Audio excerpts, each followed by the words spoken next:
மூகம் கரோதி வாசாலம் பங்கும் லங்கயதே கிரிம் யத்கிருபா தமகம் வந்தே பரமானந்த மாதவம். ஸ்ரீமத் பகவத்கீதை 4வது அத்தியாயம் ஞான கர்ம சந்நியாச யோகம். முதல் 3 அத்தியாயம் பார்த்து முடிச்சாச்சு. 4வது அத்தியாயத்தில் பாதி பார்த்துருக்கோம். இந்த அத்தியாயம் ஞான கர்ம சந்நியாச யோகம். அத்தியாயத்தினுடைய தலைப்பு என்னன்னா, அறிவினால் செயலை துரத்தல். சந்நியாசம்னா துரத்தல்னு அர்த்தம். எல்லா செயலையும் விட்டு போட்டு கடமைகள்லாம் விட்டு போட்டு போகிறது. அது இல்லறத்தில் இருக்கிறவங்க முடியாது. ஆனால் அறிவினால் செயல் செஞ்சும் கூட செயலினால் வரக்கூடிய பாப புண்ணியத்தை தாக்காமல் இருக்கலாம். பாப புண்ணியம் ரெண்டுமே தாக்காமல் நம்ம இருக்கலாம். அதுக்கு இந்த அறிவு இருந்தால் போதும். ஞான கர்ம சந்நியாச யோகம் அந்த தலைப்பில் பேசினார். பிறகு ஞானத்தை அடைய சாதனங்கள் ஒரு 12 சாதனை சொல்கிறாரு. பிறகு ஞான பலன். இந்த 4 தலைப்பில் இந்த அத்தியாயம் வருது. 2 தலைப்பு பார்த்து முடிச்சிருக்கோம். அவதார தத்துவம் முதல்ல பார்த்தோம். பகவான் ஏன் அவதாரம் எடுக்கிறார், அவர் அவதாரம் எடுக்கிறதுக்கு நம்ம எடுக்கிறதுக்கு என்ன வித்தியாசம், பிறகு அந்த அவதார தத்துவத்தை அறிவதால் என்ன பலன், எதன் அடிப்படையில் பகவான் அவதாரம் எடுக்கிறார்லாம் பார்த்தோம். இதில் நிறைய விஷயங்கள் பார்க்கும் பொழுது முக்கியமான கருத்து என்னென்னா, நாமெல்லாம் பாப புண்ணியத்தை கழிக்கிறதுக்கு பிறக்கிறோம். கடவுள் எதுக்கு பிறக்கிறாருன்னு சொன்னால், அவருக்கு பாவ புண்ணியம்லாம் கிடையாது. அவர் பாவ புண்ணியத்தை கழிக்கிறதுக்கு பிறக்க வேண்டியது இல்லை. அவர் நம்ம எல்லாருடைய பாப புண்ணியத்தின் அடிப்படையில் அதை சமம் செய்வதற்காக அவர் அவதாரம் எடுக்கிறார். இன்னொன்று, அதர்மத்தை அழித்து தர்மத்தை காப்பதற்காக அவர் பிறக்கிறார். நாம் பிறக்கிறது அப்படி இல்லை. நாம் பிறக்கிறது எதுக்குன்னா, நம்மளுடைய பாப புண்ணியத்தை கழிப்பதற்காக நாம் பிறந்துக்கிட்டு இருக்கோம். இந்த கருத்தில் நம்ம விரிவாக பார்த்தோம்.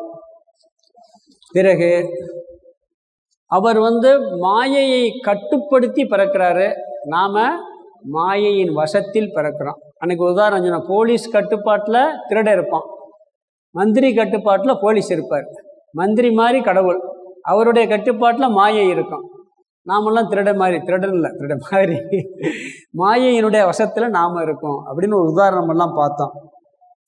பிறகு கடவுள் பொதுவாக மற்றவர்கள் சமஷ்டி. ராவணனுடைய வரத்தின் அடிப்படையில் ராமாவதாரம் எடுத்தார். இந்த கிருஷ்ணாவதாரம் கூட கம்சன் அழிக்கிறது எல்லாம் இருந்தாலும் கூட கீதையை சொல்கிறதுக்காக எடுத்தார்னு சொல்லுவாங்க. முக்கியமாக இதில் சொல்கிறாரு, இந்த தர்மம் எல்லாம் அழிஞ்சு போச்சு, இந்த வேதத்தினுடைய கருத்துக்கள்லாம் ரொம்ப நாளில் மங்கி போச்சு, அதை புதுப்பிக்கிறதுக்காக நான் பிறக்கிறேன்னு சொல்கிறாரு. இந்த கருத்தை நான் சொல்கிறேன் எதுக்கு சொல்கிறேன்னு சொன்னால், இதெல்லாம் பரம்பரையாக காப்பாற்றப்பட்டு வந்துச்சு. இந்த கீதையில் சொல்லப்பட்ட கருத்துக்கள் எல்லாம் நாளடைவில் என்னாச்சு, அது நலிவடைந்து போய்விட்டது. அதை மீண்டும் புதுப்பிப்பதற்காக நான் அவதாரம் எடுத்தேங்கிறார். இந்த கிருஷ்ண அவதாரத்தில் அப்படிதான் அவர் சொல்கிறார். பொதுவாக அதர்மத்தை அழித்து தர்மத்தை பிறப்பதற்காக அவதாரம், தர்மத்தின் அடிப்படையில். இன்னொரு கருத்தும் பார்த்தோம், எல்லா இடத்துலையுமே அவதாரம் நடக்கும். எங்கே அதர்மம் நடக்குதோ அது தாங்க முடியாத சூழ்நிலை பகவானே அழிச்சிருவார். இப்போ கூட பார்த்தீங்கன்னா, நான் சொன்னேன், கொரோனா வந்தது கூட பொல்யூஷன் கண்ட்ரோலுக்காகத்தான். உலகம் பூரா பொல்யூஷன் கண்ட்ரோல் ரொம்ப மோசமாக இருந்துச்சு. ஃப்ளைட்டு கூட ஓடலை 6 மாதமாக. எந்த ஃபேக்ட்ரியும் ஓடலை. இயல்பாகவே பகவான் சீர் செஞ்சிடறாரு. அதெல்லாம் கூவம் கூவத்தை சுத்தப்படுத்த எத்தனையோ முயற்சி பண்ணி முடியலை. பெரிய வெள்ளம் வந்துச்சு, கூவமே க்ளீன் ஆகி போச்சு அங்கே சென்னையில். அப்போ அதில் ஒரு பெரிய அழிவு ஏற்பட்டுச்சு. ஆனால் என்னாச்சு, பிறகு ஒரு சுத்தம் ஏற்பட்டு போகுது. இப்படி பகவானே இயற்கையின் மூலமாகவும் அவதாரத்தை எடுக்கிறார்னு சொல்லி கருத்து பார்த்தோம். பிறகு இதில் முக்கியமான கருத்து நம்ம பார்த்தது என்னன்னு சொன்னால், ஞான கர்ம சந்நியாசம். இது என்னன்னு சொன்னால், செயல்கள் செய்து கொண்டிருக்கும் பொழுதும் செயல் செய்யாமல் இருப்பது எப்படி. இதில் ஒரு முக்கியமான சுலோகம், கர்மத்தில் அகர்மத்தையும் அகர்மத்தில் கர்மத்தையும் பார்த்தல். செயலில் செயலின்மையை பார்த்தல், செயலின்மையில் செயலை பார்த்தல். அது எப்படி செய்கிறது? ஒருத்தன் நடந்துக்கிட்டு இருக்கான்னா நடந்துக்கிட்டு இருக்கிறத அவன் நடக்கிறான்னு தானே சொல்லணும். அவன் நடக்கலைன்னு சொன்னா எப்படி? ஒருத்தன் நடந்து போய்கிட்டு இருக்கான், அவனை பார்த்து என்ன சொல்லணும்? நடந்து போய்கிட்டு இருக்கான்னு தான் சொல்லணும். அவன் நடக்கலைன்னா எப்படி இருக்கும்? பகவான் உள்டாவா சொல்கிறார் இங்கே. செயலில் செயலின்மையை பார், செயலின்மையில் செயலை பாருங்கிறார். இப்படி நீ பார்த்து இந்த அறிவோடு நீ இருந்தேன்னு சொன்னா நீ இல்லறத்தில் இருந்தாலும் சன்னியாசின்ட்ட. இந்த அறிவோடு நீ வாழ்க்கையை நடத்தினேன்னா சன்னியாசி. அதுக்கு உதாரணம் நிறையா பார்த்தோம். முக்கியமாக பூமி சுற்றுறது. பூமி இப்போ எவ்வளோ நேரம் வேகத்தில் சுற்றிக்கிட்டு இருக்கு? ஒரு செகண்டுக்கு 18 கிலோமீட்டர் வேகத்தில் நம்ம போய்கிட்டு இருக்கோம். இப்படிங்கிறதுக்குள்ள 18 கிலோமீட்டர் ட்ராவல் பண்ணியாச்சு. ஆனால் எப்படி இருக்கு பார்த்தா? இங்கே ஒரு செயல் நடந்துக்கிட்டு இருக்கு, ஆனால் அகர்மமாக இருக்கு. இங்கே அகர்மம் செயல் இல்லை, ஆனால் அறிவில் செயல். பூமி சுற்றுதுங்கிற அறிவு இருக்கா இல்லையா? ஒருத்தன் அமெரிக்காவில் இந்த பூமி சுற்றுறதுன்னு கண்டுபிடிச்ச நேரம் ஒருத்தன் பண்ணானா. என்ன பண்ணானா, விண்வெளியில் பயணம் செய்கிறதுக்கு ஒரு டூர் அரேஞ்ச்மெண்ட் பண்ணுறேன். நான் இவ்வளோ வேகத்தில் ஒரு செகண்டுக்கு 18 கிலோமீட்டர் வேகத்தில் ஏற்பாடு பண்ணி பணமெல்லாம் வசூல் பண்ணிட்டாங்க. வசூல் பண்ணி இத்தனாம் தேதி ட்ராவலில் நீங்கள் போன இவ்வளோ வேகத்தில் நம்ம விண்வெளியில் பயணம் செய்யலாம்னு என்ன பண்ணியிருக்கான், கடைசியாக கூப்பிட்டு எல்லாம் வீட்டில் மொட்டை மாடியில் கட்டில் போட்டு படுத்துக்கங்க, நீங்கள் இத்தனை கிலோமீட்டர் வேகத்தில் போய்கிட்டு இருக்கீங்க, போகிற வழியில் பார்க்குறது நட்சத்திரம் நிலான்னு சொல்லிட்டாங்க. அவளே வசூல் பண்ணிட்டு கோர்ட்டில் கேஸ் போட்டாங்களாம்.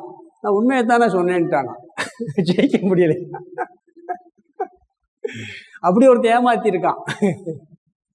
ஏன்னா நம்ம அவளோட ட்ராவல் பண்ணிக்கிட்டு இருக்கான், ஆனால் ட்ராவல் பண்ணாமல் இருக்கு. சூரியன் நிற்கிது, ஆனால் காலையில் உதிக்குது மறையுது. செயலே எங்கே? அங்கே அகர்மம் இருக்கு, செயலே இல்லை. ஆனால் செயல் நடக்கிறது மாதிரி ஒரு காட்சி, பொய்யான காட்சியில் பொய்யா செயல்பட்டுக்கிட்டு இருக்கோம். பாருங்க, பொய்யில் தான் உலகமே வாழ்ந்துக்கிட்டு இருக்கு. சூரியன் உதிக்கும் போது எந்திரிச்சு செயல்லாம் பண்ணு, மறையும் போது எல்லாம் சத்தமாக. உண்மையிலே சூரியன் உதிக்குதா? சூரியன் எப்பயும் ஒரே இடத்துல இருக்கு, நான் பூமி தான் சுட்டுது. இது மாதிரி நம்மகிட்ட 2 தத்துவம் இருக்கு. ஒன்று உடல் தத்துவம், இன்னும் ஆத்ம தத்துவம். அனாத்மா, ஆத்மா. அனாத்மாவாகிய உடல் எப்பொழுதும் செயலை நிறுத்தவே முடியாது. நீங்கள் தூங்கிக்கிட்டு இருக்கான், கோமா ஸ்டேஜில் இருக்கேன், சும்மா இருக்கான்னு கிடையாது. அங்கே சுவாசம் ஓடிக்கிட்டு இருக்கு, ரத்த ஓட்டம் நடந்துக்கிட்டு இருக்கு, உள்ளுக்குள்ளே எப்பயோ ஓடிக்கிட்டு இருக்கு. எண்ணங்கள் கூட ஒடுங்கி போயிருக்காங்க. பேசாமல் ஒருத்தர் உட்காந்துருப்பான் சேரில், எத்தனை கோடிக்கணக்கான எண்ணங்கள் போய்கிட்டே இருக்கும் மனசு அவ்வளோ விகாரம் அடைஞ்சிக்கிட்டு இருக்கு. ஒரு செகண்டுக்குள்ளே எத்தனை எண்ணம் வருதுன்னு சொல்ல முடியாது.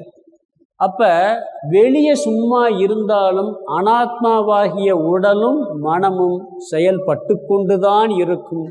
அதை தவிர்க்க முடியாது. இறந்த பிறகு கூட உடல் செயல்படுது தெரியுமா? அப்படியே விட்டு என்ன ஆகும்? அப்படியேவா கிடக்க?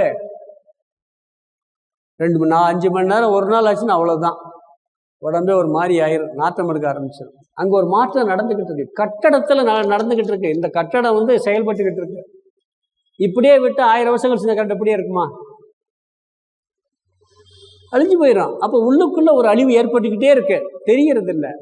அப்போ அனாத்மாவாகிய ஜடப்பொருளாகட்டும் இந்த உடலாகட்டும் அது எப்பொழுதும் செயல்படும்.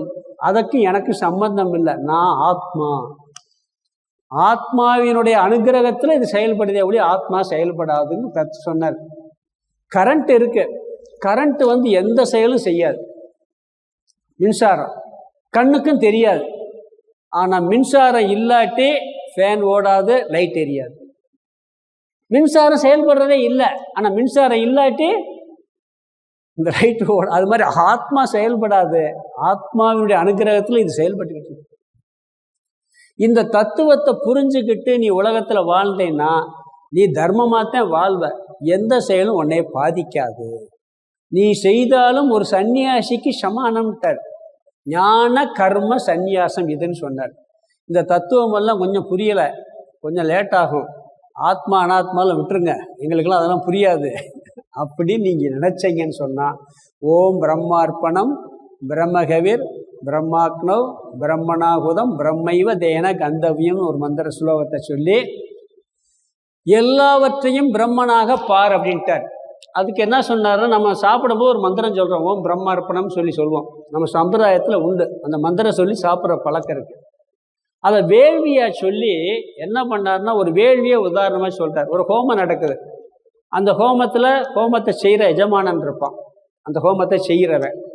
ஹோம குண்டம் இருக்கும், ஹோம குண்டத்தில் போடுற பொருள் இருக்கும், அந்த ஹோமத்தில் போடுற பொருளுக்கு ஒரு கரண்டி இருக்கும், அந்த நெய்யெல்லாம் ஊற்றுற கவிஷு.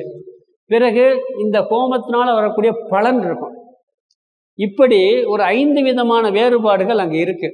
அதுல பிரம்மார்ப்பணம் என்ன சொல்றாரு? செய்பவனும் பிரம்மன், இந்த ஹோமத்தை செய்கிறவன் பிரம்மன், அந்த வேள்வி அந்த அக்னியும் பிரம்மன், அந்த ஹோம குண்டமும் பிரம்மன், ஹோம குண்டத்தில் போடக்கூடிய கவிஷ் அந்த திரவியங்களும் பிரம்மன், அந்த கரண்டியும் பிரம்மன். அதனால கிடைக்கக்கூடிய புண்ணிய கர்மாக்கள் சொர்க்கமோ ஏதோ அந்த உலக ஏகலோக பலன்களோ அதுவும் பிரம்மன் தான். எல்லாம் கடவுள்னு வச்சுங்க. பிரம்மனை விட எந்த ஒரு செயலையும் இப்படி ஒரு வேள்வியாக நீ செய்து விட்டால் செய்தாலும் செய்யாதவனாக ஆகிறாய். எந்த செயலும் உன்னை கர்ம பந்தத்துக்குள் ஆழ்த்தாது அப்படிங்கிறார். நீ எல்லா செயலையும் நீ என்ன செயல் செஞ்சாலும் சரி. இப்ப நான் இந்த கிளாஸவே சொன்னேன், இந்த கிளாஸ் நடத்துறது நானும் பிரம்மன், கேட்கக்கூடிய நீங்களும் பிரம்மன், இந்த காதும் பிரம்மன், இது சொல்ற சப்ஜெக்டும் பிரம்மன், இதனால் கிடைக்கக்கூடிய ஞானமும் பிரம்மன்.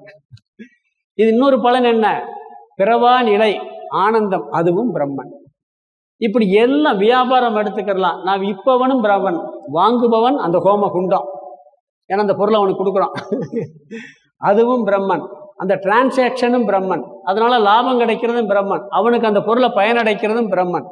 இப்படி எந்த செயல் எடுத்தாலும் இந்த பிரம்மார்ப்பணம்ங்கிற மந்திரத்தை சொல்லி அதன் மூலமாக நீயே செய்தும் செய்யாதவனாக ஆவாயாக அப்படின்னு சொல்லி இந்த ஞான கர்ம சந்நியாச யோகம் இந்த அத்தியாயத்தினுடைய தலைப்பு.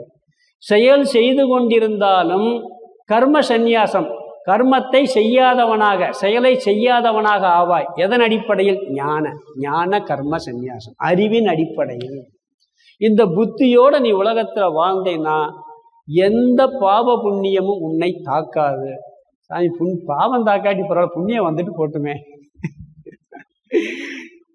புண்ணியமும் உங்களை பந்தப்படுத்தும். அது இரும்பு விலங்கு பாவம், அது தங்க விலங்கு.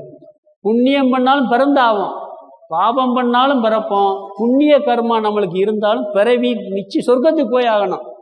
ரொம்ப புண்ணியம் பண்ணா சரி அங்கேயே இருந்துடலாம்னா கணக்கு போட்டு கீழே தள்ளி விட்டுருவாங்க, விஷா முடிஞ்ச உடனே போன்னு சொல்லி. திருப்பி வந்து பிறந்தே ஆகணும். புண்ணியமும் பந்தத்தை கொடுக்கும். இந்த அரேபியாவிலெல்லாம் இந்த கழுத்தை வெட்டுவான் குற்றவாளிகளுக்கு. அந்த மன்னர் பரம்பரையில் வந்தால் தங்க கத்தியில் வெட்டுவானா, மற்றவனை இரும்பு கத்தியில் வெட்டுவானா. தங்க கத்தியில் வெட்டினா இரும்பு கத்தியில் வெட்டினா ரெண்டும் ஒன்று தானே. அது மாதிரி பாபம் வேதாந்தத்தின் அடிப்படையில் பாபமும் பந்தப்படுத்தும், புண்ணியமும் பந்தப்படுத்தும். புண்ணியம் வரும், எனக்கு தேவையில்லை. நாம புண்ணியம்தான் பண்ணுவோம் இந்த ஆன்மீகத்துக்கு வந்தா, அந்த புண்ணியம் எனக்கு தேவையில்லை அப்படிங்கிற புத்தி வந்துடும். அது நம்மளை தாக்காது, அதனால பிறக்க மாட்டோம். அதனால இந்த அறிவோட பையனும் சொல்லி இது இல்லைன்னு சொன்னா இதை பண்ண சொன்னார். பிறகு இந்த 5 வேள்வியை சொல்லி முடிச்ச பிறகு அடுத்து என்ன சொல்றாரு சொன்னா, இதெல்லாம் உனக்கு ஒத்து வரல, புரியலைன்னு சொன்னா இந்த ஞானத்தை பெறுவதற்கு தகுதி வேணும், தகுதியை பெற்று இந்த ஞானத்தை அடைய வேண்டும் சொல்லி 12 சாதனை சொல்றாரு இங்க. ஏன்னா பொதுவா ஞானம்ங்கிறது ஒரு சாதனை. அது சிரவணம், மனனம், நிதித்தியாசம், கேட்கறது. இப்போ நான் சொல்றதெல்லாம் ஞான விஷயம். கேட்கறது, அதை சிந்திக்கிறது, அதை உள்ள பதிய வச்சு அதை நம்ம நம்மயம் ஆக்குவது, இதுதான் மோட்சத்தை கொடுக்கும். இது எப்படின்னா, பிறகு இந்த ஞானத்தை அடைவதற்கு மனசு பக்குவமாகணும், மன சுத்தமாகணும். அதுக்கு ஒரு 11 சாதனை சொல்றாரு இங்க. நிறைய சாதனை இருக்கு. பொதுவாக கர்மயோகம், பக்தி யோகம், அதுக்குண்டான சாதனை 2 வரியில சொல்லலாம். கர்மயோகம், பக்தி யோகம் சொல்லலாம். இங்கே அதை பிரித்து 11 சாதனையை சொல்லி இந்த சாதனையெல்லாம் செஞ்சுட்டு நீ ஞான யோகத்துக்கு வா. ஞான யோகம் தான் கர்மத்தில் அகர்மம், அகர்மத்தில் கர்மம். இப்போ பார்த்தோம்ல, அதே ஞான யோகம். ஓம் பிரம்மார்ப்பணம் ஞான யோகம். அது புரிவதற்கு முதல்ல நீ உன் மனசை பக்குவப்படுத்தணும். அதுலேயே உனக்கு ஒரு அமைதி, ஆனந்தம் கிடைக்கும். அதனால நான் ஒரு 11 சாதனை சொல்றேன்னு சொல்றார். எப்படின்னா, பசிக்குது நம்மளுக்கு.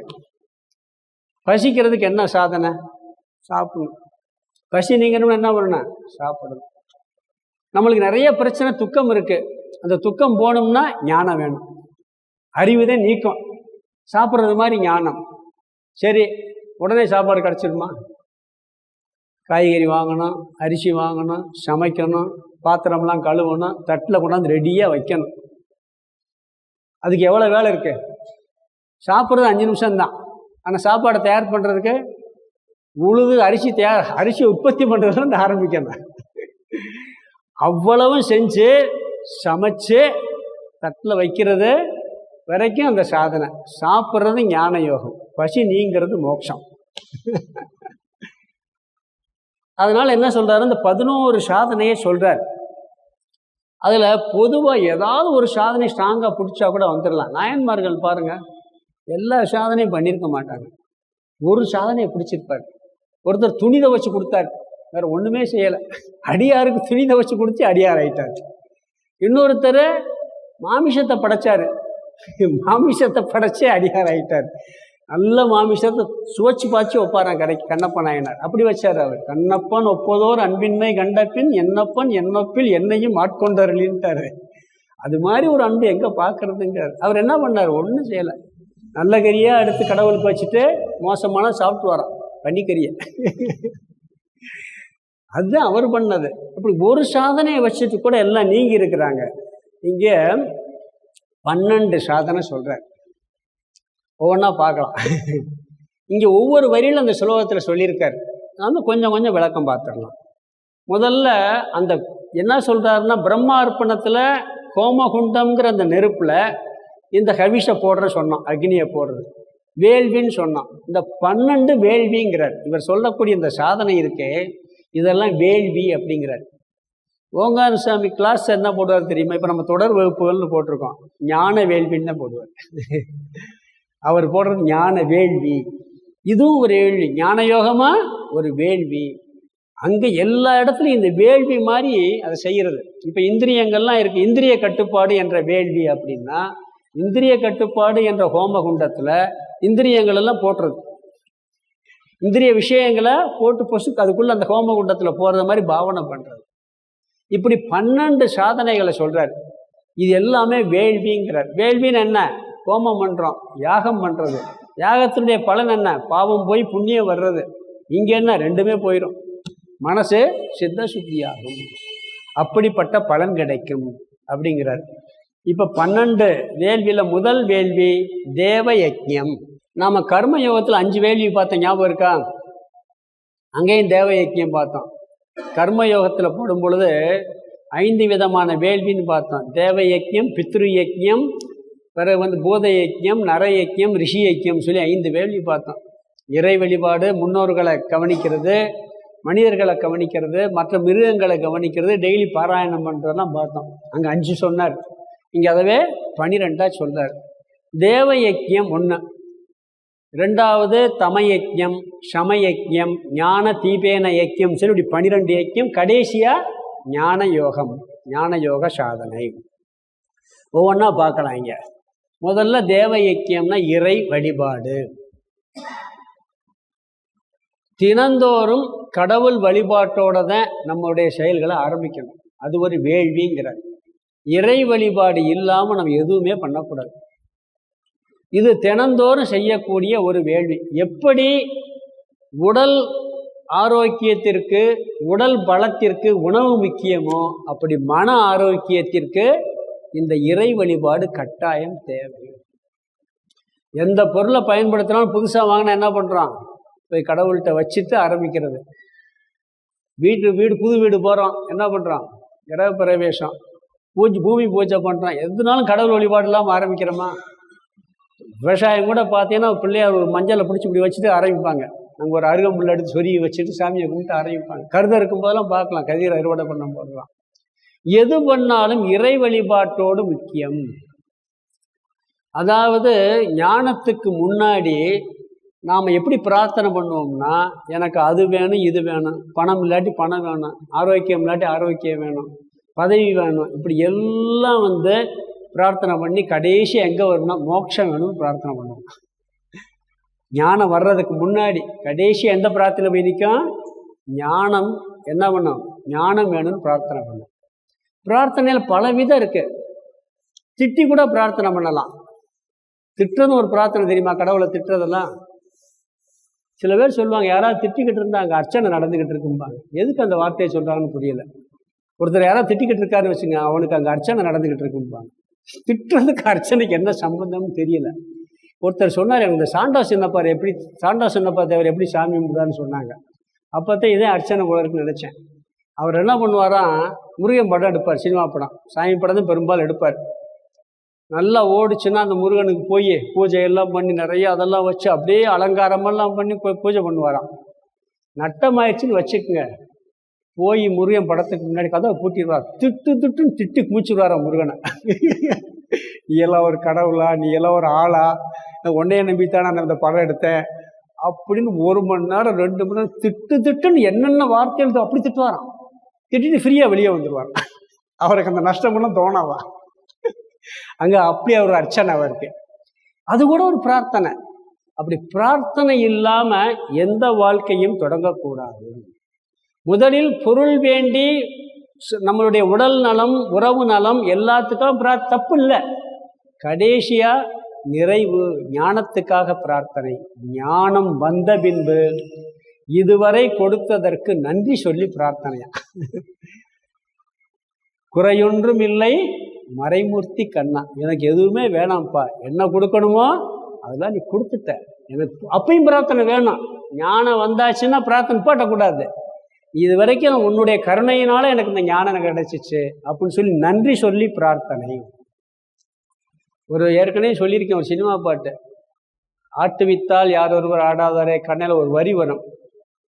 அதாவது பாஞ்சாலி உன்னிடத்தில் சேலை கேட்டால், பார்த்தனவன் உன்னிடத்தில் கீதை கேட்டான், நான் இருக்கும் நிலையில் உன்னிடம் என்ன கேட்பேன், இன்னும் நன்மை செய்து துன்பம் வாங்கும் உள்ளம் கேட்பேன். நீ துன்பத்தை கூட கொடுத்துட்டு போப்பாங்கிறாரு. நல்லது செய்யணும் ஒரு பிரார்த்தனை. எல்லாம் போயிடுச்சே, அப்போ என்ன பிரார்த்தனை பண்ணுறாரு பாருங்க, இன்னும் நன்மை செய்து துன்பம் வாங்கும் உள்ளம் கேட்பேன்னு இப்படியெல்லாம் ஒரு ஆள் பிரார்த்தனை. கஷ்டத்தை கொடுப்பா, நான் நல்லது செஞ்சுக்கிட்டே இருக்கேன்னு யாராவது பிரார்த்தனை பண்ண முடியுமா? இந்த பிரார்த்தனை பண்ணுறது எவ்வளோ மனப்பக்குவம் வேணும். அண்ணாசன் பாட்டு எழுதியிருக்காரு.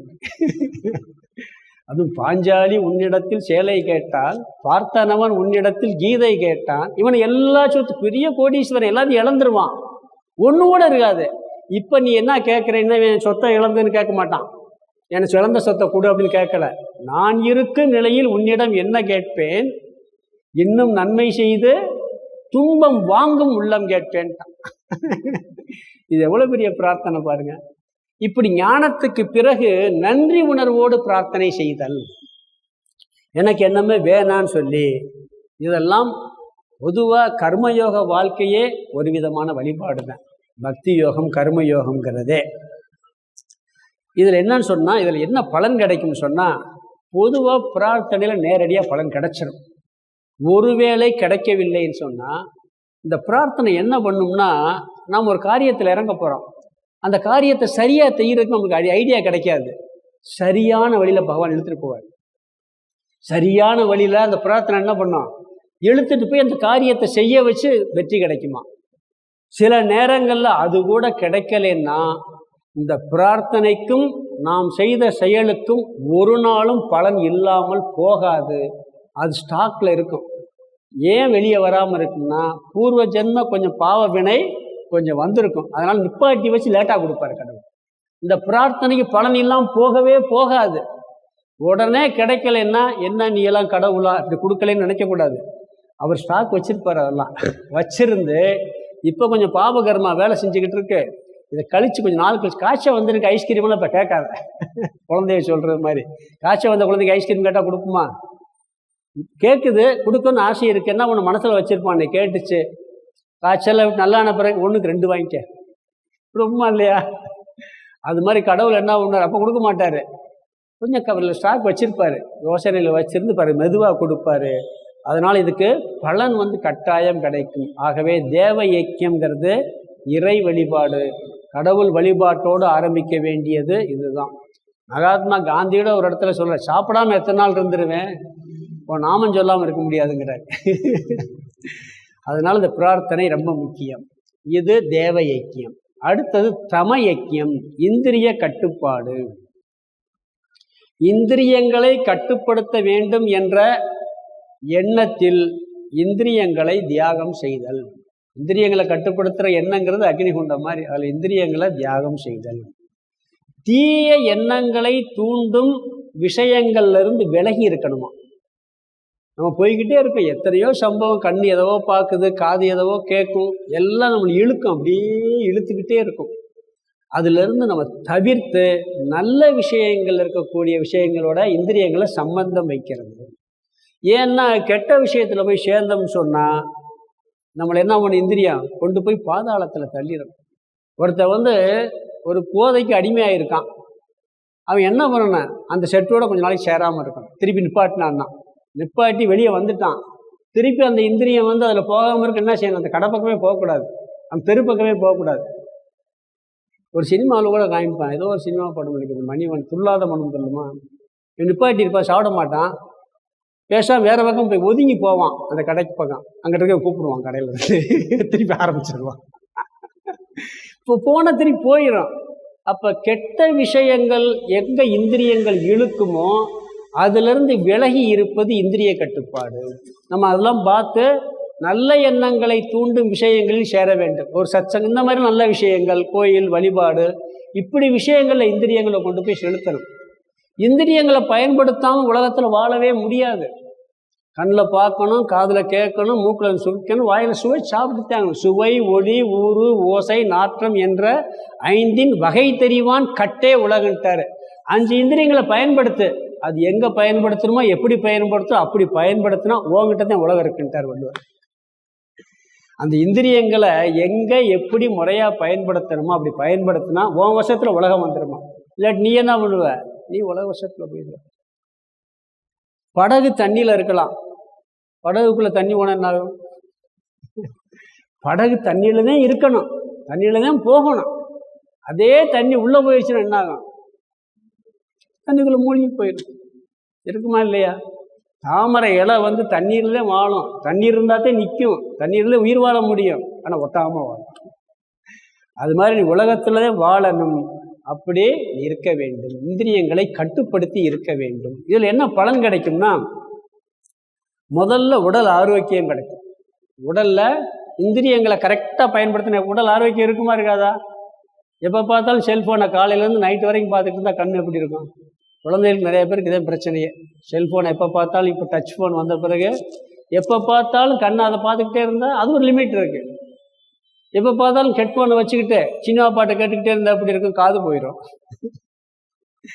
அப்போ உடல் ஆரோக்கியத்துக்கு எந்த இந்திரியத்தை எவ்வளவு பயன்படுத்தணுமோ அப்படி பயன்படுத்தினா உடல் நல்ல ஆரோக்கியமாக இருக்கும். பயன்படுத்தாமல் விட்டாலும் ஆரோக்கியம் போயிடும், பயன்படுத்தாமல் விட்டாலும் ஆரோக்கியம் போயிடும். அதை முறையாக பயன்படுத்தினா ஆரோக்கியம் இருக்கும். உடல் ஆரோக்கியம் ஏற்பட்டால் உள்ளமும் ஆரோக்கியம் ஏற்படும். 2வது, பிறகு ஞானத்திற்கு தகுதி கிடைக்கும். இதுக்கு பேர் தமயக்கியம்னு பேர். இந்திரிய கட்டுப்பாடு என்ற வேள்வி, இந்த சாதனையை நீ செய்ய வேண்டும் அப்படிங்கிறார். சரி, இந்திரியங்களை கட்டுப்படுத்த மனசு சும்மா இருக்க மாட்டேங்குதே, மனசு எங்கெங்கே ஓடுதே, இதுக்கு பேர் சமயக்கியம்னு பேர். சமம்னா மனக்கட்டுப்பாடுன்னு அர்த்தம். தீய விஷயங்களை எண்ணாமல் இருத்தல், நல்ல விஷயங்களை எண்ணுதல்ங்கிறது மனக்கட்டுப்பாடு. ஒன்றும் செய்ய மாட்டான், ஈஸி சேரில் உட்காந்து கால் மேலே கால் போட்டுக்கிட்டு எவ்வளவு கெட்ட எண்ணம் எண்ணணுமோ அத்தனை எண்ணணும். இது சமயக்கியம். அப்படி இருந்தால் என்ன ஆகும்? தேவையற்ற எண்ணங்கள், பழைய எண்ண ஓட்டங்களை எல்லாம் நிறுத்தி நல்ல விஷயங்களில் எண்ணத்தை திருப்புறது. இதனால இந்த ஜபம் பண்ணுறது, பாராயணம் பண்ணுறது, இதெல்லாம் அதுக்காகத்தான் பண்ணுறோம். அந்த எண்ண ஓட்டங்களை திருப்புறதுக்காக பார்க்குறோம். ஜபமே அதுக்காகத்தான். மனமது செம்மையானால் மந்திரமும் ஜெபிக்க வேண்டாம் சொல்வார். ஒருத்தர் ஜபம் பண்ணிக்கிட்டு இருப்பார், எதுக்குப்பா ஜபம் எல்லாம் பண்ணுற? மனமது செம்மையானால் மந்திரமும் ஜெபிக்க வேண்டாம். செம்மை ஆனால் தானே, எங்கே செம்மை ஆயிருக்கு? அப்போ ஆகிறது வரைக்கும் இதெல்லாம் பண்ணணும். மனம் செம்மையாக வேண்டும். அதாவது மன தூய்மையை பற்றி யாருமே கவலைப்படுறதில்லை, உடல் தூய்மையை கவலைப்படுறோம். உடல் தூய்மையாக நினைக்கிறோமா இல்லையா? அழுக்கு சட்டை போட்டால் பிடிக்குதா? உடம்பு குளிக்காமல் இருந்தால் பிடிக்குதா? கசன்னு எரிச்சலாக இருக்குன்னு சொல்லுவோம், சொல்கிறோமா இல்லையா? உடம்பு சுத்தமாக. அதே மாதிரி வீடே இருக்குது, இங்கே நல்லா குப்பையாக கிடக்கு, இங்கே உட்கார முடியுமா? குப்பையாக கிடக்கு, ஒரு துர்நாற்று அடிக்குது, உட்காரவே முடியாது. அப்போ என்ன பண்ணுறோம்? அதெல்லாம் சுத்தப்படுத்துகிறோம். ஆனால் அதே மாதிரி உள்ளுக்குள்ளே குப்பை நிறைய கிடக்கு, எங்கே? மனசுக்குள்ளே. அப்போ எப்படி சட்டை உடம்புல அழுக்கு, சட்டையில் அழுக்கு இருந்தால் எப்படி ஒரு எரிச்சல் இருக்குமோ, அது மாதிரி மனசு அழுக்கு இருக்கவங்ககிட்ட ஒரு எரிச்சல், ஒரு அமைதியின்மை, ஒரு சுறுசுறுப்பு இருக்காது. வெளியே பார்த்தா அப்படியே பந்தாவா தெரியலாம். ஆள் மனசுக்குள்ள ஏதோ ஒரு அரிப்பு, ஒரு கசகசப்பு, ஒரு நிறைவின்மை அது இருந்துக்கிட்டே இருக்கும். எப்படி வெளியே அழுக்கு இருந்தால் நம்ம எப்படியெல்லாம் சங்கடப்படுறோமோ அது மாதிரி மனசில் அழுக்கு இருந்தாலும் அது வரத்தையும் செய்ய தெரியறது இல்லை. நன்கு நல்லா குளிச்சுட்டு ட்ரெஸ்ஸை நீட்டாக போட்டு போனால் எவ்வளோ சுறுசுறுப்பாக இருக்குது. அது மாதிரி நீங்களும் யோசிச்சு பாருங்க. என் மனசில் பொறாமையே இல்லை, போட்டி இல்லை, ஒரு வஞ்சனை இல்லை, சூது இல்லாத மனசு எனக்கு இருக்குன்னு நினச்சி பாருங்க. அப்படியே ஆனந்தமாக இருக்கு. அப்படி வந்தால் எப்படி இருக்குன்னு நினச்சாலே ஆனந்தமாக இருக்கும். அதனால இந்த மனக்கட்டுப்பாடுங்கிறது என்ன ஆகும்னா மனசில் ஒரு புத்துணர்ச்சியை கொடுக்கும், ஒரு அமைதியை கொடுக்கும், ஞானத்திற்கு தகுதியை கொடுக்கும். இந்த மனக்கட்டுப்பாடு இந்திரிய கட்டுப்பாடுக்கு பயன்படும். மனக்கட்டுப்பாடு எதுக்கு பயன்படும்? இந்திரிய கட்டுப்பாடுக்கு பயன்படும். இப்ப ஒரு துக்க வீட்டுக்கு போறோம். போயிட்டு வந்தா நம்மளுக்கு ஒரு பழக்கம் இருக்கு. என்ன பழக்கம் தெரியுமா? குளிக்கணும். குளிக்கிறோமா இல்லையா? எப்படி குளிக்கிறாங்க? பழைய துணியை நனைச்சாவது போட்டுறணும். நீங்க வேற எங்க போய் எவ்வளவு அழுக்கா இருந்தாலும் தூக்கி என்ன பண்ணுவீங்க? அழுக்கு பெட்டியில போட்டுருவீங்க. துக்க வீட்டுக்கு போனா என்ன பண்ணுவீங்க? நனைச்சுதான் போடுவீங்க. நனைச்சாவது போட்டுருவீங்க. ஏன்னா அதை என்ன பண்றோம்னா அதுக்கு காரணம் ரெண்டு இருக்கு. ஒன்று, பொதுவாக துக்க வீட்டில் அந்த பாடி இறந்த அந்த கிருமிகள்னு சொல்லுவாங்க. இன்னொன்று, எவ்வளவு சோகமாக இருக்குன்னு குளிச்சுட்டு அந்த ஈரத்துணியோட வெளியே வாங்க, டக்குன்னு அந்த சோகம் போயிடும். பார்த்துருக்கீங்களா? ஒரு ஃப்ரெஷ்னஸ் வரும். அழுது குமிச்சு கத்தி கதறி இருப்பாங்க. குளிச்ச பிறகு பாருங்க அந்த அழுகு கொஞ்சம் இருக்காது.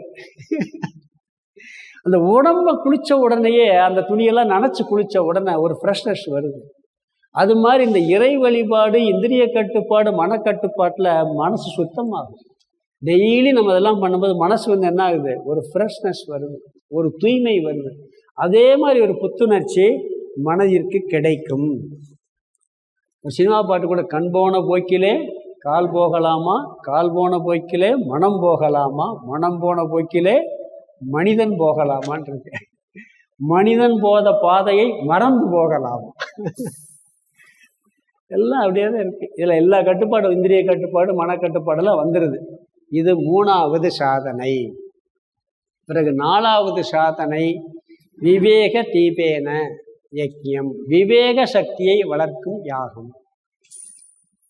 என்ன விவேகம்? அறிவு. அறிவை தீட்டுற சக்தி. நான் அறிவு இல்லாமல் நம்ம உட்காந்துருக்க எல்லாருக்கும் அறிவு இருக்கத்தானே செய்யுது. என்ன அறிவு வேணும்னு சொல்றாருன்னா, இவ்வுலகில் எதுவுமே நிலையில்லை, இறைவன் மட்டுமே நிலையானவராக இருக்கின்றான். இதெல்லாம் நிலை இல்லாது என்ற புத்தியோடு இந்த உலகத்தில் வாழுதல், இந்த அறிவோடு வாழணுமா. வள்ளுவர் சொல்றாரு, நில்லாதவற்றை நிலையென என்று உணரும் புல்லறிவாண்மை கடைங்கிறார். இதில் எதுவுமே நிலை கிடையாது, ஆனால் இதுவே நிலையானதுன்னு நினச்சிக்கிட்டு இருக்க மாதிரி முட்டாள்தான உலகத்தில் எதுவுமே இல்லைன்ட்டார். உண்மையா இல்லையா? அதுக்காக கூடாதுன்னு சொல்லலை. இதனுடைய தன்மை இப்படித்தேன்னு புரிஞ்சு வாழணும். எதுவாக இருக்கட்டும். 5 வயசுல இருந்த உடம்பு திருப்பி வரவே வராது. 15 வயசுல இருந்த உடம்பு திருப்பி வரவே வராது. இந்த கிளாஸ் மீண்டும் வராது, ஞாபகம் வச்சுக்கோங்க. இந்த கிளாஸு, இந்த வரி, இந்த வார்த்தை, இப்படிப்பட்ட சூழ்நிலை இனி எந்த ஜென்மத்திலேயே வராது. அது வேற மாதிரி இருக்கும். நாலேஜ் கிளாஸ் வேற மாதிரி ஆயிடும். இது முடிஞ்சது தான், கடந்து போச்சு. இதுவும் கடந்து போகும்னா அந்த செகண்டோட அதனுடைய லைஃப் முடிஞ்சு போச்சு. அடுத்து இந்த நிமிஷம் இருக்கு, அடுத்த நிமிஷம் கிடையாது. ஆனால் என்ன பண்ணிக்கிட்டு இருக்கோம்? சாகிறது வரைக்கும் எல்லாமே கூட இருக்கும்னு நினச்சிக்கிட்டு இருக்கோம். இல்லாதவற்றை நிலையென என்று உணரும் புல்லறிவாண்மை கடன்ட்டாரு. அது மாதிரி முட்டாள்தனம் எதுவுமே இல்லைங்கிறார். அதனால என்ன சொல்றோம்னா, இந்த விவேக சக்தியால மனசை கட்டுப்படுத்த முடியும், இந்திரியங்களை கட்டுப்படுத்த முடியும். எல்லாம் மேலோட்டமா சுகத்தை தர்றது மாதிரி இருக்கும். ஆராய்ச்சி பண்ணி பார்த்தா இப்ப சுகம், பிறகு துக்கம். இதெல்லாம் விவேக சக்தியை வளர்த்து கொள்ளுதல். நீங்க ஹிஸ்ட்ரி எல்லாம் படிக்கணும். இதெல்லாம் நம்ம ஹிஸ்ட்ரி எல்லாம் என்ன, இந்த காலேஜில் ஹிஸ்ட்ரி யாருமே எடுக்க மாட்டாங்க. ஏன் தெரியுமா? அதே கடைசி சப்ஜெக்ட். உண்மையிலே அதே நல்ல சப்ஜெக்ட் தெரியுமா? ஏன்னா ஒவ்வொருத்தர் எப்படி வாழ்ந்து எப்படி கெட்டு போயிருக்கான்னு தெரிஞ்சு போயிடும். நல்லா வாழ்ந்தா நல்லா இருக்கான்னு தெரியும், கெட்டு போயிருந்து வாழ்ந்தா கெட்டு போயிருக்கு. மகாபாரத ராமாயணம் ஹிஸ்ட்ரி தானே, ஹிஸ்ட்ரி தானே அது. ராவணன் எப்படி வாழ்ந்தான்னு தெரிஞ்சுக்கிட்டா என்ன பண்ண, அவனை மாதிரி வாழ்வோமா? வாழ மாட்டோம். துரியோதனை எப்படி வாழ்ந்தான்னு அவனை மாதிரி வாழ்வோமா? இதெல்லாம் விவேக சக்தி. அவங்களுடைய வாழ்க்கையை தெரிஞ்சுக்கிட்டு அது மாதிரி வாழ்றது. அதனால எம்ஜிஆர் சினிமா படத்தில் கெட்டவனாவே நடிக்க மாட்டார். ஏன்னா மக்கள் நம்மளை பார்த்து வாழணும். ஒரு சீனில் கூட சேர்த்து குடிக்கிற மாதிரி இருக்காது. கெட்ட பழக்கம் இருக்கும்போது சினிமாவில் கூட காமிச்சிக்கிற மாட்டார். பார்த்துருக்கீங்களா இல்லையா? ஏன்னா அவரை பார்த்து எல்லாம் அவர் ஏதோ ஒரு இருந்திருக்கு. எல்லோரும் நடிப்புனா என்ன வேணாலும் நடிப்பாங்க. அவர் அந்த மாதிரி சீன் நடித்ததே இல்லை. பெரிய ஆச்சரியம் தான் அது. சும்மாவது நடிப்பார். குடிச்ச மாதிரி ஒரு ஆக்ஷன் பண்ணுவார். அங்கேயும் போலியார் அடிச்சிருப்பார். பிறகு பார்த்தா உண்மையிலே குடிச்சிருக்க மாட்டார். அப்போ அவர் நடிப்புக்கு கூட ஏன் அதை பார்த்து நம்ம நடக்கிறோம். இதெல்லாம் மற்றவர்கள் நல்ல வாழ்க்கையில் உயர்ந்தவர்கள் எப்படி வாழ்ந்தான்னு பார்த்து அந்த விவேகத்தோடு வாழணுங்கிறார். இது விவேக சக்திங்கிறார். இது விவேக யஜ்ஞம், விவேக தீபேன அப்படிங்கிறார். இப்படியெல்லாம் நம்ம வாழ்ந்தோம்னு சொன்னால், சான்றோர்களின் வாழ்க்கையெல்லாம் ஆராய்ச்சி பண்ணி வாழ்ந்தோம்னு சொன்னால் இந்த விவேக சக்தி வளரும். வளரும் பொழுது வைராக்கியம் வரும். தேவையற்ற விஷயங்களுக்கு நம்ம தேடி போக மாட்டோம். அது வேணான்னு ஒதுக்கிடுவோம். தானம் செய்கிற புத்தியெல்லாம் நிறையா வரும். ஞானத்திற்கு தகுதியும் கிடைக்கும். முதல்ல நித்திய அனித்திய வஸ்து விவேகம் சொல்லுவாங்க. இந்த விவேகம் சில பேருக்கு எல்லாருக்கும் இருக்குது. வைராக்கியம் இருக்குது. எங்கன்னா சுடுகாட்டில் மட்டும் இருக்கும். சுடுகாட்டில் எப்படி இருக்கு தெரியுமா? எல்லாம் போய் அவனை பாடி எரிச்சிட்டு வரும்போது பேசும், நேற்று இருந்தான், இன்னைக்கு போயிட்டான், என்னப்பா உலக வாழ்க்கை பேசிக்கிட்டே வந்து வீட்டில் வந்து ஒரு சின்ன பொருள் பெரிய சண்டை நடக்கும். சுடுகாட்டில் அப்படியெல்லாம் பேசிட்டு வருவாங்க வீட்டுக்கு. வீட்டுக்கு வந்தாலும் அவருடைய பொருளுக்காக 2 பேருக்கு பெரிய அடிதடியாக நடக்கும். அப்புறம் என்னது விவேக சக்தி? சுடுகாட்டு வேதாந்தம்னு சொல்லுவாங்க, சுடுகாட்டு வைராக்கியம்னு சொல்லுவாங்க. அப்படி இல்லை. பொதுவாக ஆராய்ச்சி பண்ணி நிலையான பொருள் இது, நிலையற்ற பொருள் இது. 10,000 வருஷத்துக்கு முன்னாடி முருகன் அதே வடிவம் தான், இப்பயும் முருகன் அதே முருகன் தான், அப்பயும் அதே சிவலிங்கம் தான், இப்பயும் அதே சிவன் தான். ஆனால் அன்னைக்கு இருந்தால் இன்னைக்கு இருக்கா? 100 வருஷத்துக்கு முன்னாடி இருந்தாலும் ஒன்று கூட கிடையாது. இருந்தால் நம்ம வீட்டில் வாழ முடியாது. 100 வருஷத்துக்கு முன்னாடி இருந்தால் ஆள்கள் இருந்தாங்கன்னு வச்சுக்க, நம்ம இருக்க முடியுமா? வந்தவரெல்லாம் தங்கிவிட்டால் இந்த மண்ணில் நமக்கே இடமேது அப்படிங்கிறாரு. பேரழிவுங்கிறதே இறப்பு தான். வள்ளுவர் ஒரு இடத்துல இறப்பை பற்றி சொல்லும்போது எல்லாரும் இறந்து போவாங்க, கணக்கே கிடையாதுங்கிறத ஒரு இடத்துல சொல்கிறாரு. நீத்தார் பெருமை, துறவியின் பெருமையை பற்றி சொல்லும் பொழுது, துறந்தார் பெருமை துணைக்கூறின் வையத்து இறந்தாரை எண்ணிக்கொண்டற்றுங்கிறார். இந்த உலகத்தில் அவர் என்ன சொல்கிறாருன்னா, ஒரு துறவியினுடைய பெருமையை பற்றி விளக்கி சொல்ல நினச்சாராம் வள்ளுவர். இதுக்கு ஒருத்தர் நாஸ்திகரே விளக்கல் இருக்கார். எப்படி இருக்காருன்னா, இப்போ எல்லாம் துறவிகள் எவ்வளோ மோசமாக இருக்காங்க, அந்த காலத்தில் பெரிய நல்ல துறவிகள்லாம் வாழ்ந்தாங்க. அவருடைய பெருமையை வள்ளுவர் சொல்ல நினச்சாரு. நினச்சிட்டு என்ன சொன்னாராம், கடல் மணல் எவ்வளோ இருக்கோ அவ்வளோ பெருமைன்னு சொல்லலாம்னு நினச்சிட்றான். ஏதோ விஞ்ஞான டெக்னிக்கலை வச்சு கண்டுபிடிச்சிருவானா இவ்வளோ மணல்ன்ட்டு. அதனால் வேணான்னு விட்டுட்டாராம். வானத்தில் எவ்வளோ நட்சத்திரங்கள் இருக்கோ அவ்வளோ பெருமைன்னு சொல்லலாம்னு நினச்சாராம். அதையும் எண்ணிருவேன்னு விட்டுட்டாராம். எது எண்ண முடியாதுன்னா, இந்த உலகத்தில் இது வரைக்கும் பிறந்து இறந்தவன் எத்தனை பேர், அவ்வளோ பெருமைன்ட்டாராம். அதுதான் எண்ண முடியாது. கணக்கிலடங்கா பிறவி எடுத்து இறந்து போயிருக்கான். இறப்புங்கிறது அப்படி நடந்துகிட்டு இருக்கு, எண்ணவே முடியாத அளவுக்கு. இறந்தாரை எண்ணிக்கொண்டிருக்கிறாரு. அப்படி நிலையில்லாமல் போய்கிட்டு இருக்கு. தர்மர் ஒரு இடத்துல சொல்றாரு, உலகத்துல பெரிய அதிசயம் எதுன்னா, நம்ம கண்ணு முன்னாடி எத்தனையோ பேர் இறந்துக்கிறத பார்த்துக்கிட்டே இருக்கானா, நான் மட்டும் சாக மாட்டேன்னு நினைச்சிட்டு இருக்காங்க. இதுதான் பெரிய அதிசயங்கிறார். 7 அதிசயம் கிடையாது, இதுதான் பெரிய அதிசயம் தர்மர் ஒரு இடத்துல சொல்றாரு. இதை பற்றி சிந்திக்கிறதே இல்லை. இது விவேக சக்தி. அப்படி இந்த சக்தி நம்மளுக்கு எப்பயுமே இருக்கணும். ஒரு சொல்லியிருக்கேன்னு நினைக்கிறேன், ஒரு இடத்துல ஒரு உபதேசம் கேட்டார். ஒருத்தர்கிட்ட போய் ஒரு உபதேசம் கேட்டிருக்காரு ஒரு ஞானிகிட்ட. அவர் சொன்னதெல்லாம் நடக்கும், வாக்குப்பளிதம் உண்டு. என்னப்பா கேட்குறீ, ஒரு வாரத்தில் செத்து போவ, அதுக்கு பிறகு என்கிட்ட வந்து கேட்குறேன்ட்டார். என்ன பண்ணிட்டாரு, ஒரு வாரத்தில் சாக போகிற, இப்போ போய் எனக்கு அதுக்கு இப்போ உபதேசம் கேட்குற, போ நீ சாகிறதுக்கு முதல் நாள் வான்ட்டாரா. இவன் போயிட்டு என்ன பண்ணியிருக்கான், ஒரு மாதிரி ஆயிட்டான்.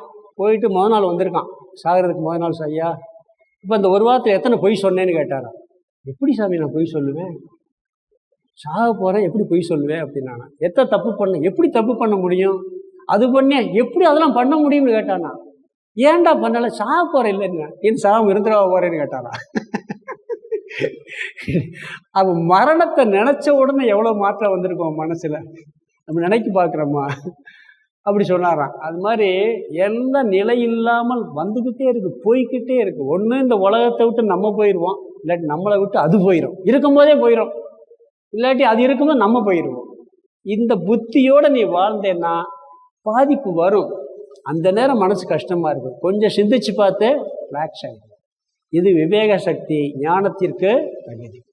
அடுத்து 5வது திரவிய யஜ்ஞம், தானம்ங்கிறார். இது ஒரு முக்கியமான பண்பு. தானம் கொடுக்குற பண்பு இருக்கே. தானம்னா பொருளை கொடுக்கறது மட்டும் தானம் இல்லை, அறிவை கொடுக்கறது, உழைப்பை கொடுக்கறது, ஏதாவது ஒன்று அன்பான வார்த்தை சொல்றது. சாமி சொல்வார், கணேசன் கேட்பார், சாமி கேட்டு என்ன சொல்லுவார் தெரியுமா?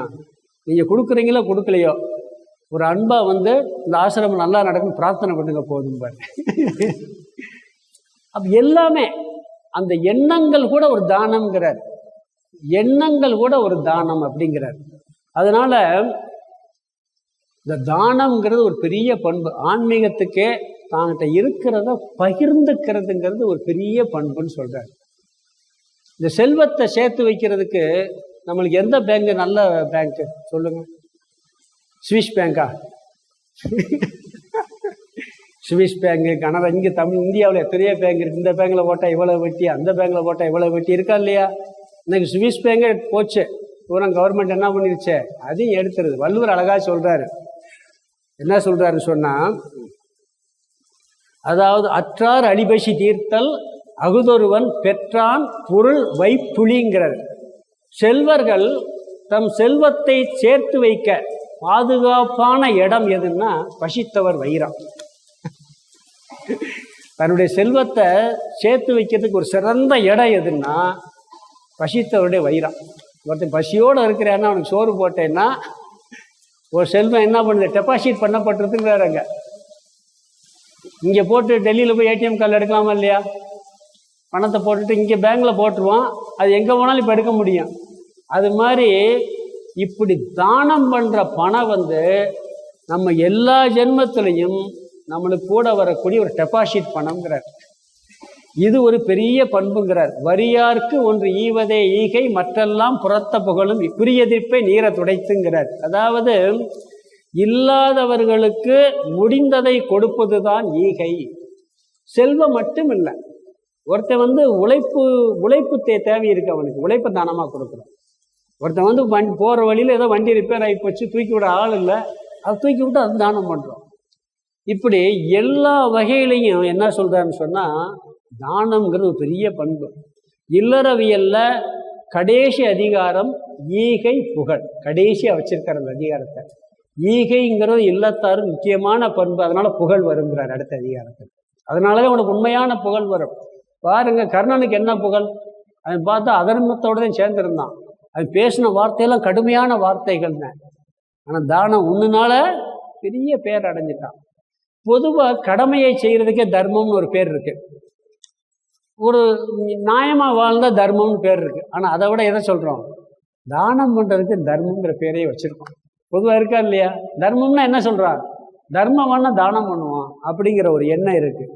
அதனால என்ன சொல்கிறாருன்னு சொன்னால், இந்த தானம் கர்ணனுக்கெல்லாம் அந்த தானத்தினாலதான் பேர். எம்ஜிஆர் கூட அப்படித்தான் பேர் சொல்லுவாங்க.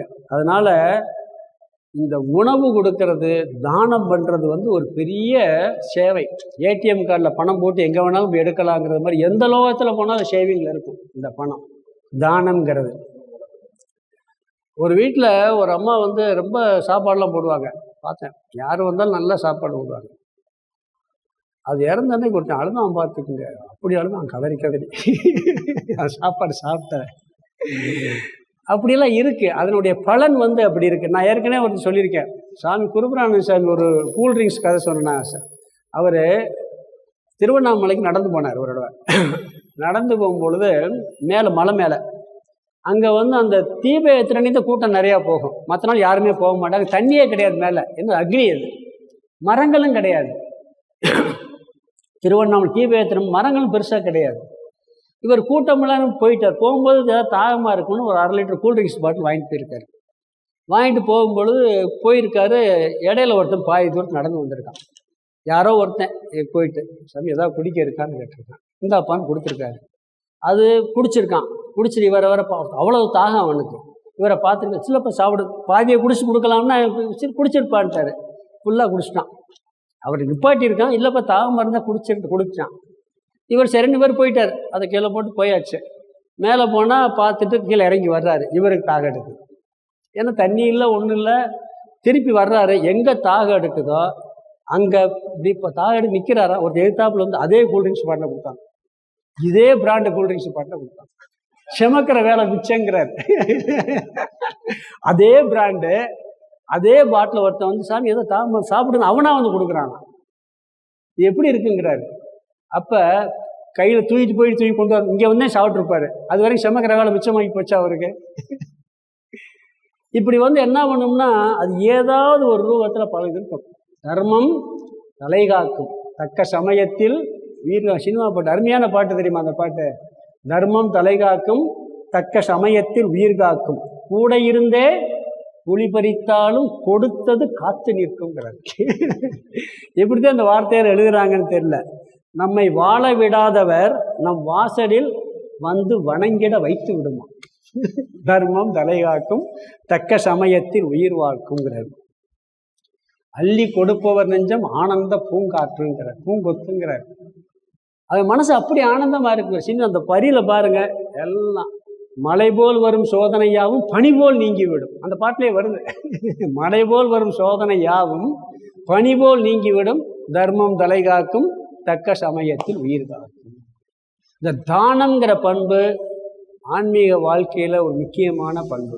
இது ரொம்ப ரொம்ப இம்பார்ட்டன்ட். அதை சொல்றார். திரவிய யக்கியம் அப்படிங்கிறார். அடுத்தது தபோ யக்கியம். இதுவும் ரொம்ப ரொம்ப முக்கியமான பண்பு. தவம்ங்கிறது. தவம்னா என்ன? தவம்னா என்ன? காட்டில் போய் உட்காந்து ஒத்த காலில் நிற்கிறதா? நெருப்பை சுற்றி போட்டு தவம் பண்ணுவாங்க. அந்த காலத்தில் முனிவர்கள்லாம் பார்த்தீங்கன்னா இல்லை, வால்மீகி அப்படியே உட்காந்துருப்பார், பாம்பு புத்தெல்லாம் மூடிடும். இது தவமா? இல்லை கந்த சஷ்டி ஒரு வாரம் ஒன்றுமே சாப்பிடாமல் இருக்கும். சில பேர் ஒரு நேரம் சாப்பிடுவாங்க, சில பேர் ஒரு வாழைப்பழம் பால் சாப்பிடுவாங்க, சில பேர் அதுவும் கூட சாப்பிடாம இருக்கிறதெல்லாம் உண்டு. அது தவமா? அதுவும் தவம் தான், இல்லைன்னு சொல்லலை. இதெல்லாம் தவம் தான். ஆனால் வள்ளுவர் என்ன சொல்கிறார் தெரியுமா? ரொம்ப அருமையான ஒரு ஒரே குரல்ல 2 வரியில் அழகா சொல்லிடுறார். உற்ற நோய் நோன்றல் உயிருக்கு உருகன் செய்யாமை அற்றே தவத்திற்கு உருண்டர். அருமையான குரல். 2 வரியில தவத்திற்கு இலக்கணத்தை சொல்லிட்டார். என்ன சொல்றாருன்னா, உற்ற நோய் நோன்றல் உயிருக்கு உருகன் செய்யாமை. உனக்கு வரக்கூடிய கஷ்டங்களை தாங்கிக் கொள்வது தவம் அப்படிங்கிறார். நீ வந்து உனக்கு கஷ்டம் வருது, அதை வந்து முயற்சி பண்ற, நீக்கிறதுக்கு முயற்சி பண்ற, முடியலை, வேற வழியே இல்லை, அக்செப்ட் பண்ணிக்கிட்டு இருந்தா அது பெரிய தவமா. வேற என்ன பண்ண முடியும்? தலைவலி வருது, மாத்திரையை போட்டாச்சு, அரை மணி நேரம் வலி நிற்கிறது தாங்கித்தான் ஆகணும். டிவியில் விளம்பரம் காமிக்கிற மாதிரி போட்டோன்னு அப்படியே தலைவலி போயிடுமா? டிவியில் அப்படியே போடுவார், அப்படியே தலைவலி போயிடும். அப்படிதான் போகாது, வெயிட் பண்ணணும். அப்போ உனக்கு வரக்கூடிய கஷ்டங்களை நீ தாங்கி பழகுதல் தவம்ங்கிறார் முதல் வரி. இதுக்காகத்தான் நம்ம என்ன பண்ண, கஷ்டத்தை வரவழைக்கிறோம். பாத யாத்திரை எதுக்கு போகிறோம்? பாத யாத்திரை நாமளே கால் செருப்பு இல்லாமல் பழனி பாத யாத்திரை, சபரிமலை யாத்திரை, 2 மாதம் விரதம் இருக்கிறாங்க. கஷ்டங்களை நாமளே 5 மணிக்கு எழுந்திரிச்சு பனியில் பச்சை தண்ணியில் குளிக்கிறது. சாதாரணமாக குளிப்போமா? குளிக்க மாட்டோம். அப்போ கஷ்டத்தை நாமளே தாங்கி எடுத்து தாங்கிக் கொள்வது தவம். உற்ற நோய் நோன்றல். இன்னொன்று சொல்ல, உயிருக்கு உருகன் செய்ய. மற்றவங்களுக்கு கஷ்டத்தை கொடுக்காத, நீ கஷ்டத்தை தாங்கிக்க, மற்றவங்களுக்கு கஷ்டத்தை. இது தவத்தின் இலக்கணம். முதல் குறள் தவம்ங்கிற அதிகாரத்தில் முதல் குறளை எடுத்துக்கிட்டீங்கன்னா, உற்ற நோய் நோன்றல் உயிருக்கு உருகன் செய்யாமை அற்றே தவத்திற்கு உரு. இந்த தவத்தினால எதை வேணாலும் அடைய முடியும்.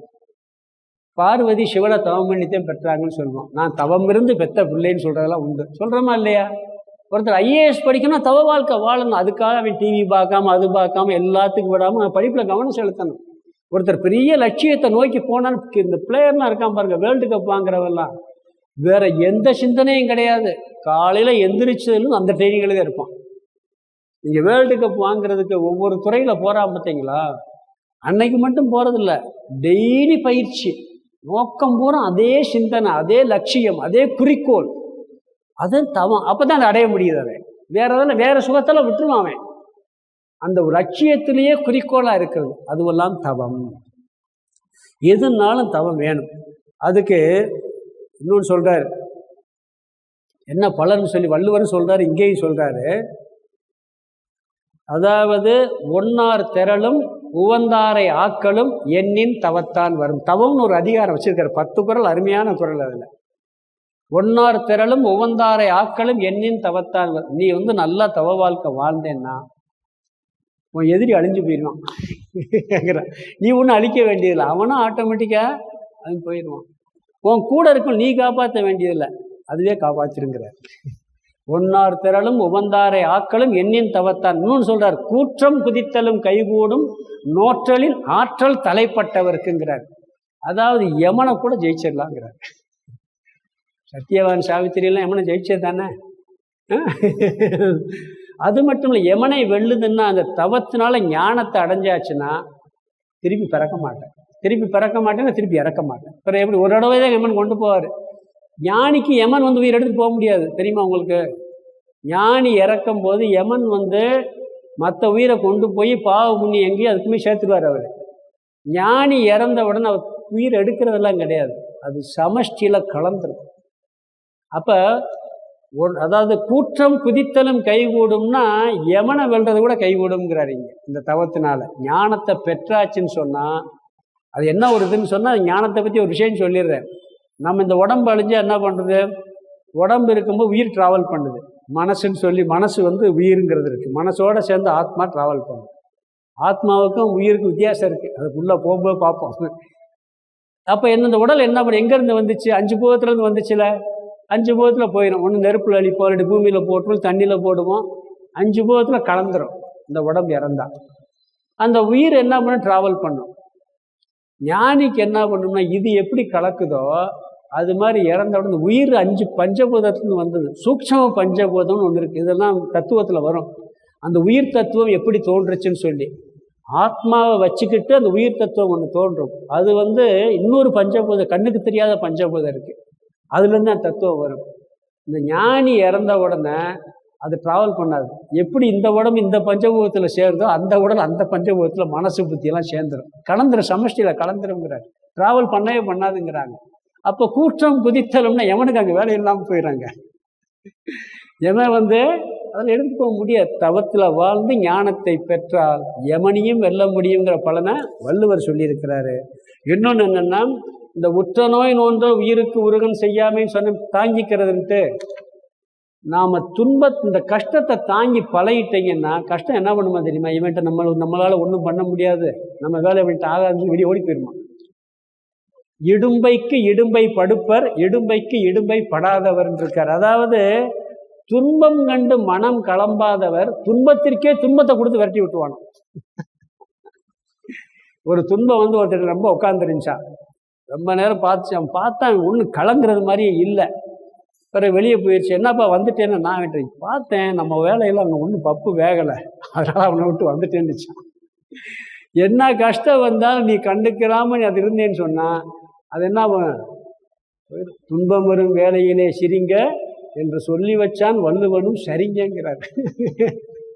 அது திருக்குறள் எடுக்கன் வருங்கால் நகுகன் இருக்கு.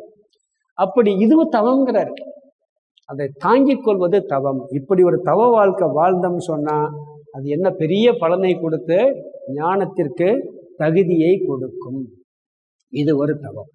அடுத்தது ஸ்வாத்யாய யஜ்யம், சாஸ்திரத்தை ஓதுதல். 2 இருக்கு. ஒன்று ஞான யஜ்யம், சாஸ்திரத்தை அர்த்தம் புரிதல். இதுக்கு பேர் ரிஷி யஜ்யம்னு பார்த்தோம் கர்மயோகத்தில். தினந்தோறும் ஏதாவது ஒரு ஆன்மீக நூலை படிக்கிறது. இப்போ நாம் படிக்கிறோம் பார்த்தீங்கன்னா 2 வேள்வி. ஒன்று ஸ்வாத்யா யஜ்யம் இருக்குது, ஞான யஜ்யம் இருக்குது. அதாவது சாஸ்திர அர்த்தம் புரிகிறது ஒன்று இருக்குது. நம்ம வந்தவொடனே என்ன பண்ணுறோம்? நாமாவளி சொல்கிறோம், தியான சுலோகம் படிக்கிறோம், பிறகு சமஸ்கிருதத்தில் சுலோகம் படிக்கிறோம். இதுக்கு பேர் என்னென்னா ஸ்வாத்யாய யஜ்யம். வீட்டில் உட்காந்து லலிதா சாஸ்திர நாமம் படிக்கிறீங்க, திருவாசகம் முற்றோதல் பண்ணுறீங்க. வருஷத்துக்கு ஒருக்கா 6 மாதத்துக்கு ஒருக்கா, அதெல்லாம் பெரிய வேள்வி. என்ன வேள்வினா சுவாத்தியாய வேள்வின்றார். ரிஷி ஐக்கியம்னு ஒரு வார்த்தையை சொல்லலாம். அதுக்கு 3ஆவது அத்தியாயத்தில் பார்த்தோம். டெய்லி பாடல், கடவுளை பற்றி பாடல் படிக்கிறது, இறைவனை வழிபடுறது, இதுக்கெல்லாம் பேர் கீத பாராயணம். இதெல்லாம் இந்த அந்தர்யோகத்தில் எல்லாம் படிக்கிறது. சமஸ்கிருதத்திலையும் படிப்போம், தமிழ்லையும் படிப்போம். இதுக்கு பேர் சுவாத்தியாய யக்கியம், சாஸ்திரத்தை ஓதுதல். அதனாலதான் நம்ம மடங்களில் பார்த்தீங்கன்னா திருவாசக முற்றோதல் இருக்கும், தாய்மானவர் முற்றோதல் இருக்கும், திருக்குறள் பாராயணம் இருக்கும், கீத பாராயணம் இருக்கும். நம்ம ஆசிரமத்தில் எல்லாம் நடக்கும். தாய்மானவர் முற்றோதல் ஒரு வருஷம் நடக்கும், திருவாசக முற்றோதல் ஒரு வருஷம் நடக்கும், திருக்குறள் பிறந்த திருவள்ளுவர் பிறந்த திருக்குறள் முற்றோதல் நடக்கும்.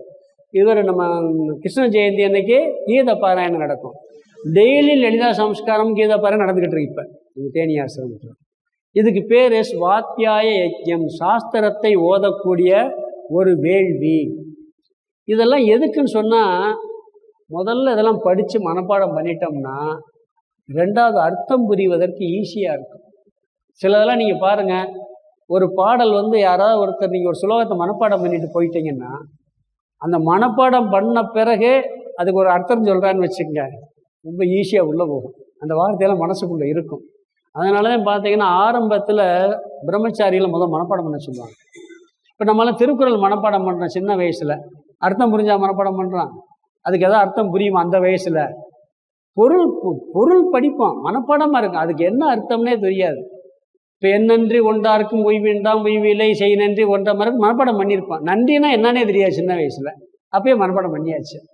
பிறகு அதை திருப்பி அர்த்தம் புரியும் பொழுது அது ஈஸியாக அந்த பாடலுக்கு அதுக்கு கனெக்ட் ஆகும். அது மாதிரி முதல்ல நீ சாஸ்திரங்களை மனப்பாடம் செய்து பாராயணம் பண்ணுறது ஒரு பெரிய வேள்விங்கிறார். இது ஒரு முக்கியமான பெரிய வேள்வி. மனப்பாடம் செஞ்சுட்டு விளக்கம் கேட்டோம்னு சொன்னால் ரொம்ப அழகாக புரியும்பாங்க. இப்போ நம்ம சாமிக்கெல்லாம் பார்த்தீங்கன்னா அவ்வளோ மனப்பாடம் உண்டு.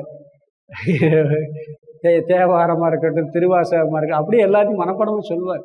அதுவாக பொறிஞ்சு தள்ளும், அவ்வளோ வரும், அவருக்கு இயல்பாக வரும். அதனால தான் பார்த்தீங்கன்னா வேத பாடசாலையில் முதல்ல என்ன பண்ணுறாங்க, அர்த்தம் புரிஞ்சா சொல்லித்தர்றாங்க. முதல்ல மனப்பாடம் பண்ணும். பாடசாலையில் பூரா நல்ல போடுவான். அந்த சப்தமே ஒரு புண்ணியத்தை கொடுக்கும். அந்த வேத சப்தம் புரியாது, ஆனால் வேத பாராயணம் பண்ணுறோம், ஹோமம் நடக்கிறோம், சப்தமே என்ன பண்ணுது, ஒரு பெரிய புண்ணியத்தை கொடுக்குது. நம்மளுக்கு ஒரு மனசு ஒரு சந்தோஷத்தை கொடுக்குது. மந்திரம் கேட்டால் மனசில் அமைதியாக இருக்கா இல்லையா, நல்லா இருக்கா இல்லையா? திருவாசகம் எல்லாத்துக்கும் அர்த்தம் புரியுதா? படிச்சுட்டு வந்தால் எவ்வளோ நல்லா இருக்கு. இப்போ முற்றோதல் பண்ணிட்டு வந்தால் எப்படி இருக்கு? எல்லாம் அர்த்தம் எல்லா வரைக்கும் புரியுதா? சொல்லிய பாட்டின் பொருள் உணர்ந்து சொல்லுவார் செல்வர் சிவபுரத்தின் உள்ளார்னு சொல்லியிருக்காரு. பொருள் உணர்ந்து எவ்வளோ பேர் சொல்ல முடியுது? 1-2 வார்த்தைக்கு புரியுது. அது அடுத்த வேள்வி வருது, ஞான ஐக்கியம், சாஸ்திரத்தை அர்த்தம் புரிந்து படித்தல். 2வது, முதல்ல அர்த்தம் புரியாமல் மனப்பாடம் பண்ணிடுறது, பிறகு என்ன பண்ணுறது, அர்த்தம் புரிந்து படித்தல். இது ஞான ஐக்கியம் சொல்லுவாங்க. ஞான யோகம்ங்கிறது அது வேற, இது அர்த்தத்தை புரிதல். உத்தவ கீதையில் ஒரு இடத்துல சொல்கிறாரு, நீ முதல்ல எல்லாத்தையும் மனப்பாடம் பண்ணுவார். பகவான் உத்தவருக்கு உபதேசம் பண்ணுறார். இதே கிருஷ்ணர் எல்லாத்தையும் மனப்பாடம் பண்ணி சாஸ்திரத்தை முதல்ல அர்த்தம் இல்லாமல் புரிஞ்சுக்க. ஆனால் அதோடு நின்றாத, அது ஒரு புண்ணிய பலனை கொடுக்கும். பிறகு என்ன பண்ண, கீதையை நம்ம பாராயணம் பண்ணுறோம். இப்போ பண்ணுறது என்ன, கீதைக்கு அர்த்தத்தை புரிஞ்சுக்கிறோம். அதுக்கு பிறகு இங்கே வாங்குற, அதுக்கு உதாரணம் சொல்கிறாரு.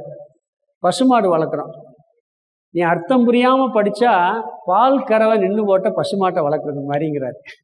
புண்ணியம் இருக்குது அதுக்கு, ஆனால் முக்கியமான பலன் என்ன, பால் கிடைக்குமா? கிடைக்காது. அர்த்தம் புரிச்சு படித்தா பால் கறக்கிற பசுமாட்டை வச்சிருக்கிறது மாதிரிங்கிறார். அதுக்கும் புண்ணியம் இருக்குது. பால் கறவை நின்று போட்ட பசுமாட்டை பாதுகாக்கல புண்ணியம் இருக்குது. அதில் சாணம் கிடைக்கும், மற்றதெல்லாம் கிடைக்கும், எல்லாம் கிடைக்கும். ஆனால் முக்கியமான பலன் கிடைக்குமா? பால் இல்லை. பசுமாடு எதுக்கு வளர்ப்போம்? பாலுக்காக. அது மாதிரி முதல்ல சுவாத்தியாயனம், முதல்ல பாராயணம் பண்ண, பிறகு அர்த்தம் புரிய வேண்டும். படித்தா நம்மளுக்கு வாழ்க்கைக்கே அது மிகவும் பயன்படுங்கிறார். அதனால தான் பொருள் உணர்ந்து சொல்லுவார் செல்வர் சிவபுரத்தில் உள்ளார் சொல்லிட்டாரு. அடுத்தது பிராணாயாம யஜ்யம், பிராணனை ஒழுங்குபடுத்தக்கூடிய யஜ்யம். இது எப்படின்னா, நம்ம யோகாசனத்தில் பண்ணுற பயிற்சி, மூச்சு பயிற்சி பண்ணுறோமா இல்லையா? மூச்சு பயிற்சி பண்ணுறோமா இல்லையா? பொதுவாகவே மனசு ரொம்ப ஒரு அலைபாயுதுன்னு வச்சுக்கோங்க, கஷ்டப்படுதுன்னு வச்சுக்கோங்க. ஒரு இடத்துல உட்காந்து மூச்சை நல்லா இழுத்து விட்டீங்கன்னா அமைதியாயிடும். நீங்கள் டென்ஷன் ஆகி மனசு அப்படியே படபடன்னு இருக்கும்போது சுவாசத்தை கவனிச்சு பாருங்கள், வேக வேகமாக போகும் மூச்சு, ஒரு சீராகவே இருக்காது. மனசு அமைதியாக இருக்கும்போது மூச்சை கவனிச்சு பாருங்கள், சீராக இருக்கும். மனசை அமைதிப்படுத்த நம்ம கையில் இருக்கா? நம்ம கையில் இல்லை. ஆனால் மூச்சை அமைதிப்படுத்துறது நம்ம கையில் இருக்கு. அப்போ மூச்சை அமைதிப்படுத்தினா மன அமைதியாக. அதனால தான் தியானம் பண்ணும்போது முதல்ல உட்கார சொல்லுவாங்க. உட்காந்து ஆசனத்தில் முதல்ல நல்லா உட்காந்து பழகும்பாங்க.